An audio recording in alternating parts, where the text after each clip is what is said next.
Most people walk through their lives with their heads slightly down, not because they're tired, but because they've quietly decided that they're smaller than they really are. Somewhere along the way, they absorbed a dangerous idea that life just happens to them. That success belongs to other people. That strength is something you're either born with or you're not. And once that idea settles in, you begin to shrink yourself without even realizing it. You stop asking big questions. You stop demanding better from your own actions. You start living carefully instead of deliberately. But here's what's uncomfortable and hopeful at the same time. You are far more powerful than you think, and most of that power is being wasted on hesitation, fear, and distraction. Think about how much time people spend imagining what might go wrong instead of what might go right. They rehearse failure in their minds every day. They replay old mistakes. They compare themselves to others.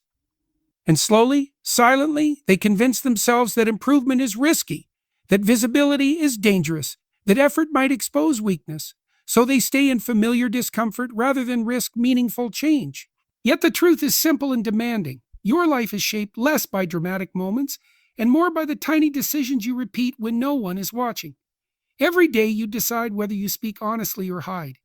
Every day you decide whether you move forward or stay comfortable.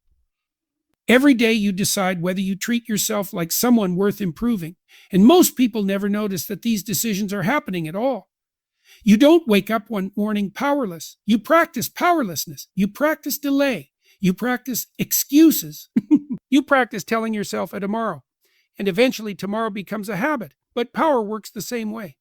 Confidence is not something you discover. It's something you build through action. Strength isn't a personality trait. It's the result of responsibility carried consistently. Even clarity is not magical. It's what shows up when you stop lying to yourself about what needs to be done. If you paid attention to just 1 hour of your life, really paid attention, you'd be shocked by how much potential is hiding inside your ordinary behavior. In 1 hour, you choose how you speak, you choose how you listen, you choose whether you scroll or create, you choose whether you avoid a task or confront it, you choose whether you stand up straight or collapse inward. Those choices feel small, and whatever you repeatedly practice, you become. Most people are not weak. They're unfocused. They're not incapable. They're undisciplined with their attention. They're not unlucky. They're unconscious of their own habits. And unconscious people surrender their lives to routine without ever realizing it. You see, power doesn't arrive in a dramatic costume. It shows up quietly. It shows up when you make your bed, even when you don't feel like it. It shows up when you finish something you wanted to avoid. It shows up when you tell the truth in a situation where a lie would be easier. It shows up when you take responsibility for something that technically isn't even your fault. And each time you do that, something changes inside you. You start to trust yourself. You start to feel solid. You stop waiting for motivation and start acting from commitment.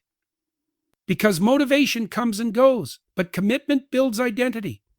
And identity is powerful. If you see yourself as someone who follows through, you start following through. If you see yourself as someone who learns, you start learning. If you see yourself as someone who can endure difficulty, you stop running from it. But that identity doesn't appear. It is forged in small, boring, disciplined actions that most people ignore. The tragedy is not that people fail. The tragedy is that people never test how strong they actually are. They never push far enough to find out what they're capable of. They stop just before growth begins. They quit just before clarity arrives. They retreat the moment discomfort whispers, "This is too much." But discomfort is often the doorway, not the warning sign.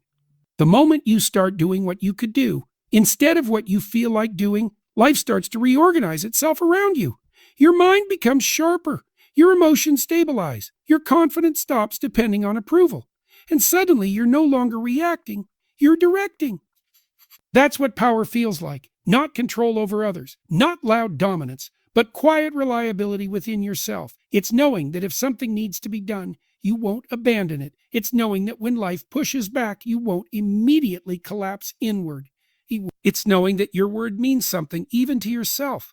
And that's rare. Because most people break promises to themselves daily without consequence. They say they'll wake up early. They don't. They say they'll work on their goals. They don't. They say they'll improve their health, their relationships, their discipline, and then life distracts them, and they allow it. And every broken promise weakens the relationship you have with your own mind. But every kept promise strengthens it. You don't become powerful by thinking differently first. You become powerful by acting differently and letting your mind catch up. That's why one focused hour can be life changing. In 1 hour, you can decide to behave like the person you want to become instead of the person you've been rehearsing. You can sit up straighter. You can speak more clearly. You can stop avoiding the task that's been quietly judging you from the corner of your life. You don't need a new personality. You need a new pattern. And patterns don't care about excuses, they care about repetition. If you repeat courage, you become courageous. If you repeat honesty, you become honest. If you repeat discipline, you become disciplined. And once those patterns exist, your life stops feeling fragile.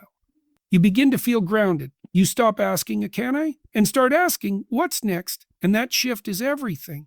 Because when you realize you're not trapped, when you realize you're not small, when you realize that most limitations are habits disguised as fate, you stop waiting for permission from the world. You give yourself permission. And that's when life stops happening to you and starts responding to you. Hewitt and F. You were never meant to live cautiously. You were meant to live deliberately. You were never meant to shrink your potential into comfort. You were meant to expand it into responsibility.